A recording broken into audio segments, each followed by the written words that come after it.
Hello, this is Ms. Hunt, and this is AP Bio, and we're going to go over photosynthesis. You have to forgive me, I got my jersey on today because it's jersey dress-up day, and I've got crazy hair because it's just fun. All right, hope y'all are doing all right. We're in Module 9, and we're going over photosynthesis today. We're going to do a couple of investigations on photosynthesis. This is going to end our cellular energy or energetics. We're done with this, so I'm kind of excited about this. All right, I put a video in here, which I highly recommend you watch. We might even watch it in class. It hits on some good topics, some broader topics that I like to hit. In our notes this week, they're more narrowed down. So it's more of the chemistry of what we're talking about. So I think it's important that when we're talking about photosynthesis, we're thinking about a plant. We're talking about the leaf of a plant. And we're thinking about what photosynthesis is. And photosynthesis is an anabolic process. We're building a molecule. Cellular respiration, we are breaking it down. Remember, plants do both, cellular respiration and photosynthesis, but just plants do photosynthesis. Us humans only do cellular respiration. Plants are going to be able to do both. So plants are going to be building our glucose for us in an anabolic pathway. And energy is going to be needed to be invested in this in order to make photosynthesis and to make that sugar and turn that into something that we can store to use. And of course, we eat the plants, and that's how we get our energy. Or we eat things that eat plants, like a cow or a chicken. And that gives us our energy to be able to survive. Okay.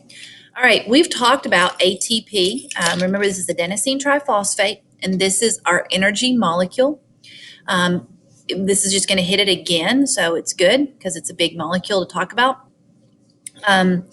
Anytime we break bonds, we're releasing energy. So when ATP, when this phosphate gets broken off, we're going to release energy. Okay, we're going the wrong way. This slide introduces us to a new term, AMP. So let's talk about the whole thing. This is adenosine. AMP is adenosine monophosphate with just one phosphate. ADP is adenosine diphosphate, and ATP is adenosine triphosphate. As we're building these phosphates, we're building a molecule that has more energy. When we break off a phosphate, breaking bonds releases energy. So we can break off these bonds to release the energy. Remember, in order to put these phosphates on, we had to transfer a lot of electrons through that electron transport chain to turn the ATP synthase to produce that ATP. Okay, remember when our cells do work, this is basically going from ATP to ADP.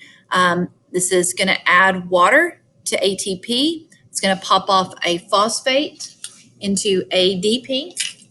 Excuse me real quick. Okay. And this is giving us that energy to be able to do our work. One example of cellular work is breaking down of an ATP. Okay. All right. How does electrons and protons, the energy, get transported without being lost as heat? We talked about this last week when we talked about, or 2 weeks ago, we've talked about redox reactions. We've talked about chemical reactions that transfer electrons between the reactants are called oxidation reduction. We've said oxidation is a substance loses an electron or is oxidized. And this is how I remembered it was the reduction. A substance gains an electron, so the amount of positive charge is reduced. So that's what I put together as reduction of the positive charge being reduced. Okay. We've also talked about our friends, those electron transfer molecules.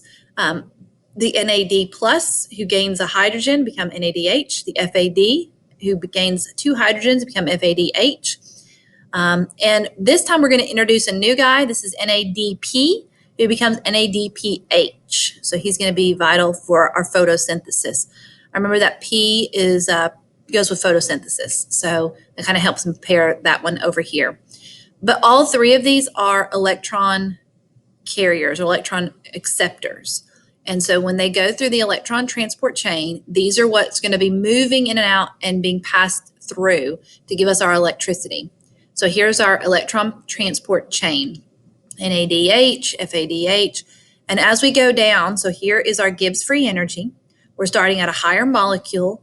We're releasing that flow of electrons. This is exothermic. Our Gibbs is negative.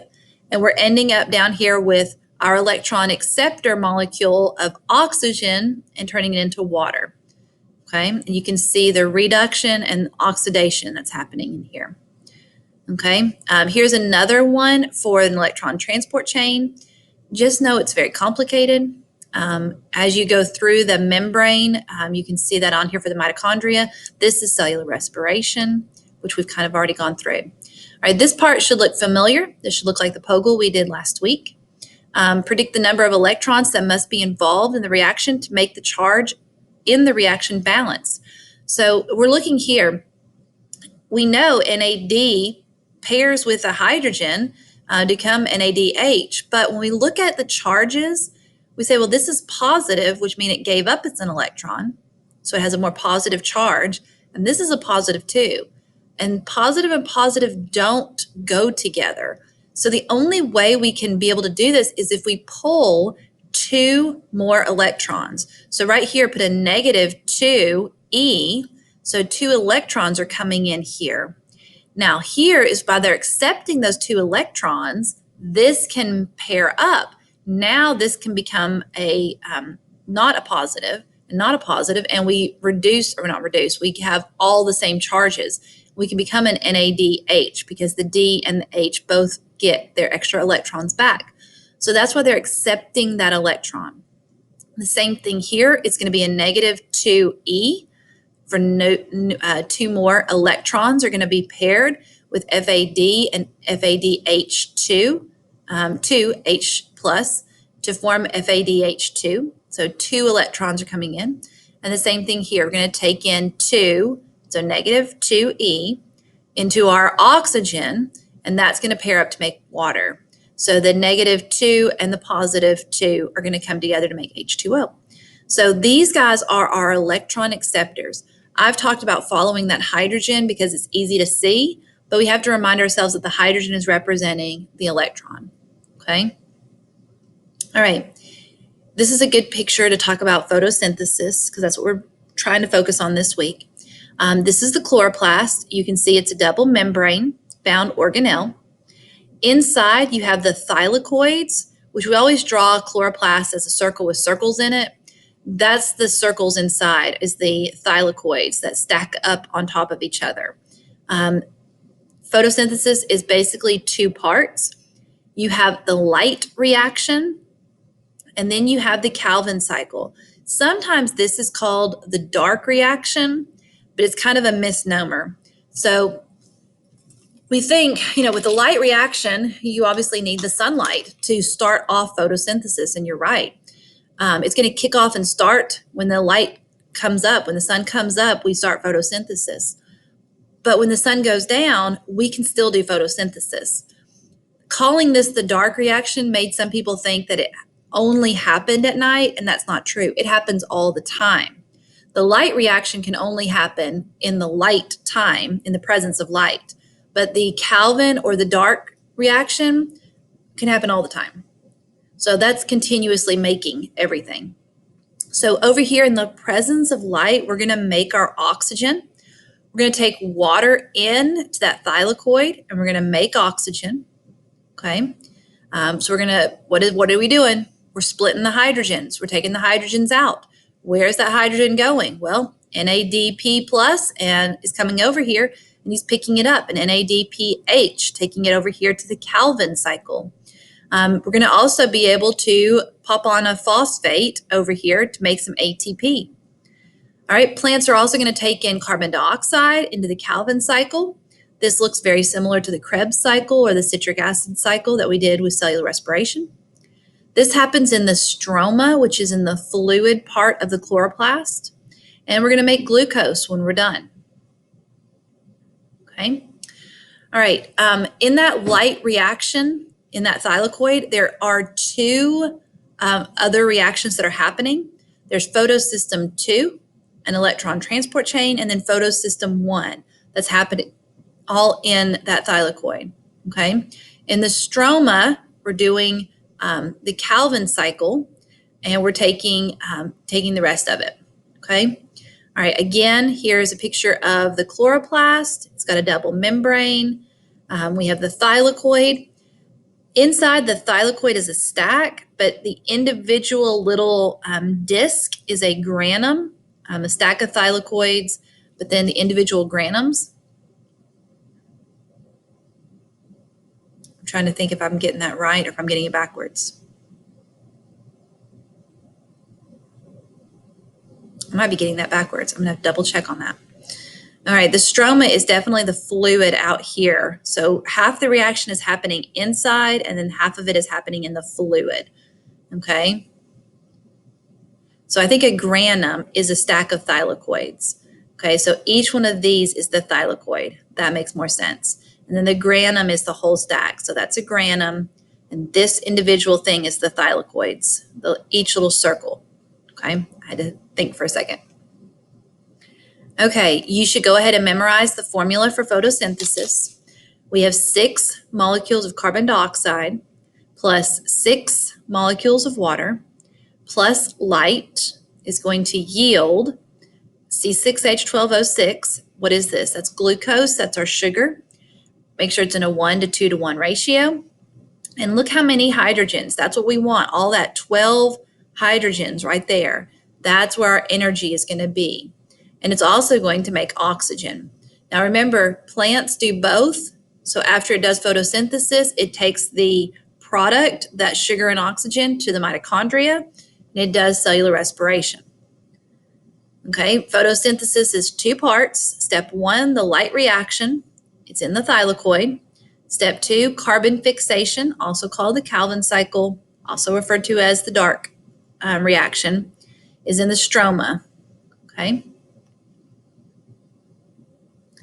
All right, light is energy. So in the wavelengths are photons, which is just charged energy that's coming through in specific wavelengths of light. I really like how the video that I'm asking you to watch, it's in the same container, really does a good job of showing how white light comes through and it splits it up. Calls it Roy G. Biv. Red, orange, yellow, green, blue, indigo, violet are those colors of the wavelengths that are coming through. Part of the reason that our leaves are changing color is because the sun is getting farther and farther away as it goes to the southern hemisphere, and we are getting more towards fall and then winter, and our leaves are not able to take in as many light. So we're reaching right now for different wavelengths, and the colors are being shown in the leaf itself as it tries desperately to gather enough sunlight to do photosynthesis. All right, here is the plant. Remember, water is being taken up through the roots. Carbon dioxide is coming in through the leaves, and it's also giving off oxygen.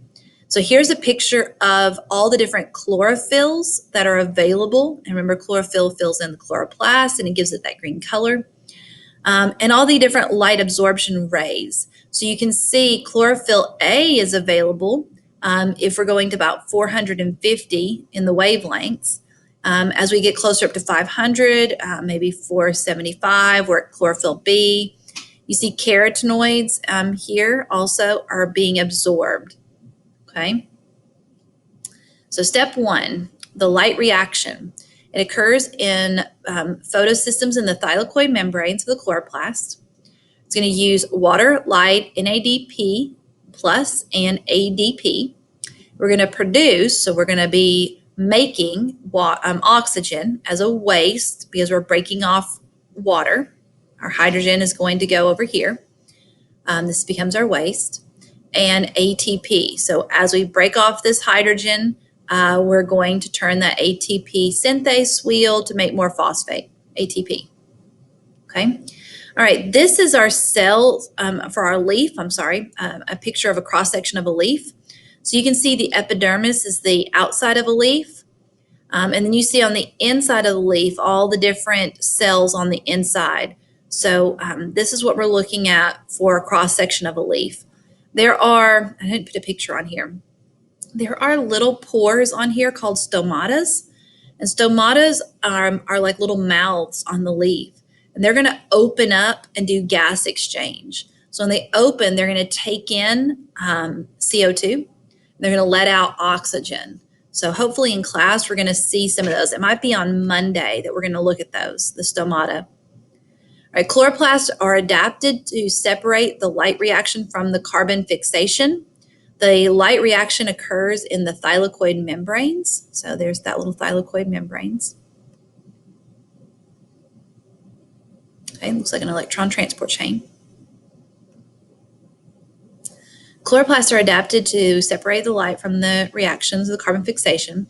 The light reaction occur at the thylakoid membrane, and chlorophyll is embedded in the, can't read. Oh, there we go.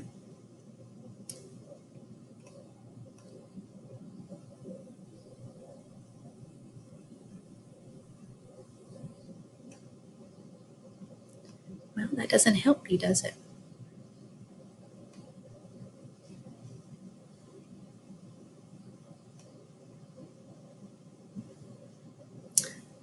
Okay, we were here. Chlorophyll is embedded in the membrane. That helps us there.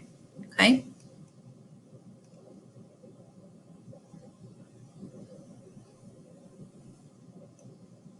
Okay.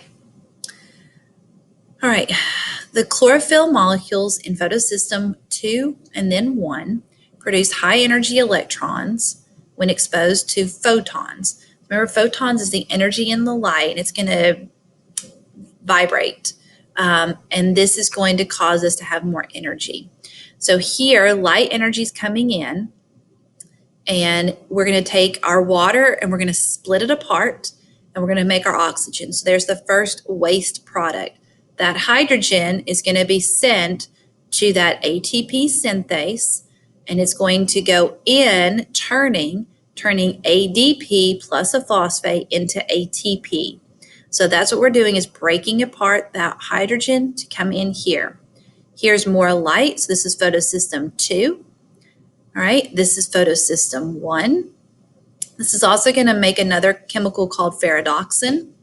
And ferredoxin is going to help us be able to add a hydrogen to the NADP to make NADPH. He looks very similar to FAD and NAD, and that's because he is an electron acceptor. So that's all he's doing, is taking that electron to be used later to use for energy. Okay. All right, electrons move through electron transport chains between photosystems. This releases free energy that is used to move protons against the thylakoid membrane. Okay, so again, here we're in the stroma of the chloroplast. This is in the membranes of the thylakoid. And here we have photosystem 2, photosystem 1, and then we have the ATP synthase. So does the Calvin cycle, step 2, use ATP and NADPH equally? Well, here we're going to put in 3 ATP. We got 3 ADP. So we're going to use some of the energy here, but we're going to, right here, put in 6 ATP and get 6 ADPs. We're going to use the 6 NADPH and get 6 NADPs. So we're investing a lot of energy into this Calvin cycle. What's the purpose of it? Is to build our glucose so that later we can break the glucose down. Remember, we're storing it as an energy. This is a building of a molecule. This is anabolic. Okay. So here is photosystem 2 and photosystem 1. Here is that Gibbs energy. We're starting at higher and we're going to end lower. So this is exergonic. We're giving off energy, getting a negative Gibbs. And here we come through photosystem 2. Light comes in and water comes in. There's water right there. We're splitting it apart, making oxygen. We're passing that electron down, okay, in our electron transport chain.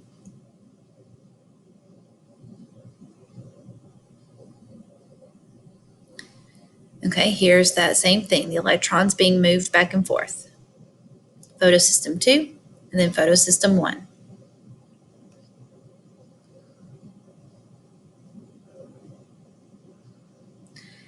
All right, this is the same thing. You can see the cell membrane. You can see this is more of a 3D picture of what those molecules really look like. Remember, these are proteins, and when proteins fold up, they take the shape to be the tool or whatever they're used for. So here's light coming in. We're coming into photosystem 2. And then this is the ATP synthase, and the hydrogen ions that are being popped off from water are coming over here to fuel that ATP synthase. Okay, water is decomposed and at photosystem 2 to supply the chlorophyll with the replacement electrons. The waste is oxygen. So light comes in. I think we've done this like 100 times now. There's photosystem 2. Here we're going to split apart the water molecule to make oxygen. My hydrogens are coming over to the ATP synthase. All right, I'm also going to be going to photosystem 1. Remember, these are proteins that are in the cell membrane. I'm going to make ferredoxin here. That's going to help me make NADPH. And then the hydrogens are going to be used to make that ATP. The high concentration of hydrogen ions in the thylakoid space is used to produce ATP through chemiosmosis. Remember, this is movement from a high concentration to a low of a chemical, of that hydrogen ion. It's going to turn that ATP synthase. Okay. Hydrogen ions cannot diffuse through the bilayer. They have to go through because they're charged. The only way that hydrogen ions can diffuse is through the ATP synthase enzyme. This diffusion produces ATP from ADP, from adenosine diphosphate. So we're going to partner it with a phosphate.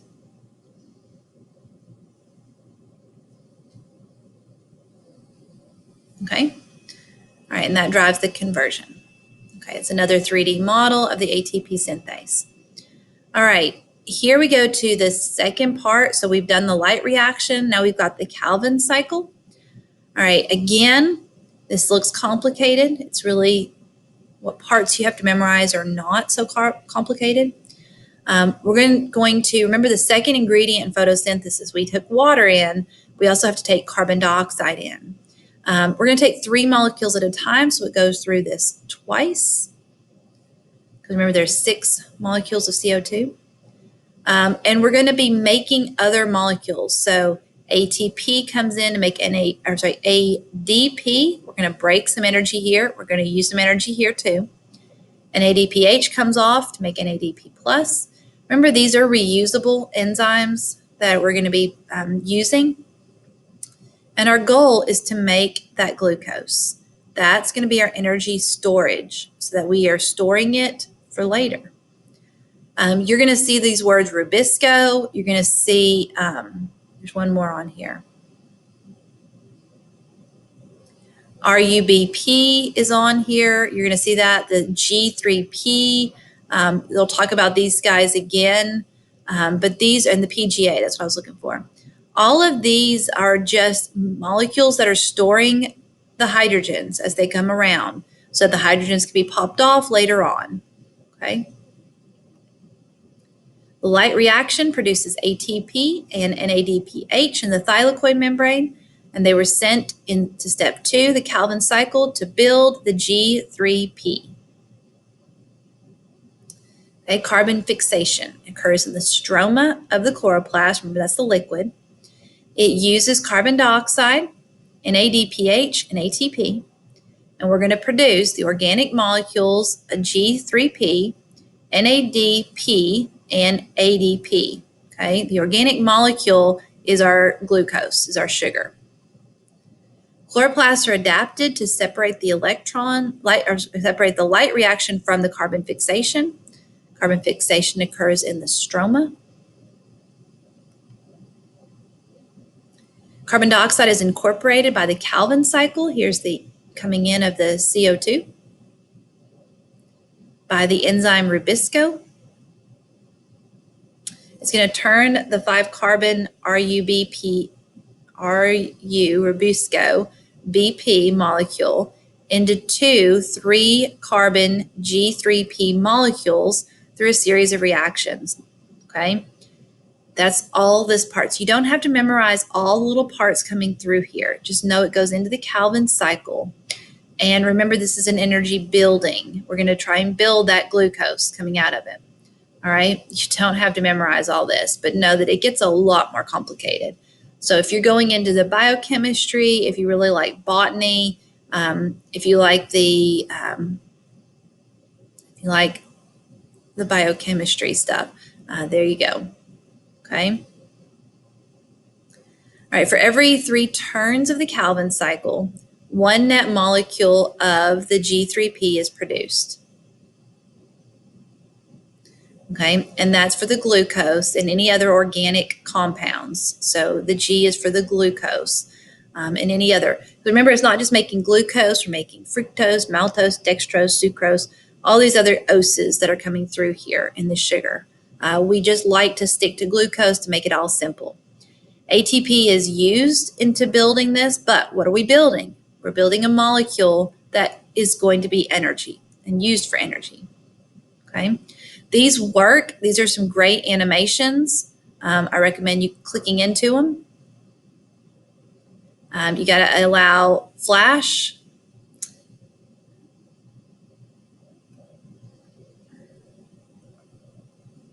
It's very frustrating when it does this.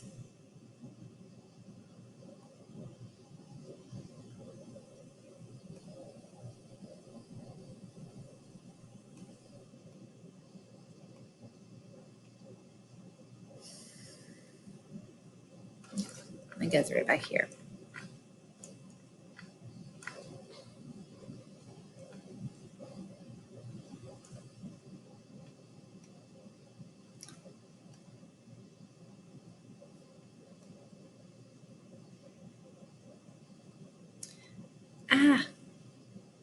Okay. So far, energy from light has been stored in the chemical bonds of ATP and NADPH. In the Calvin cycle, this stored energy is used to produce sugar molecules. The Calvin cycle is a complex series of chemical reactions carried out in the stroma. Okay, I'm going to hit pause on that. Both of these are going to work your way through it, and I recommend these are from textbook companies that are really good, and they're good to go back through and go through those processes. Okay, let me view here. All right.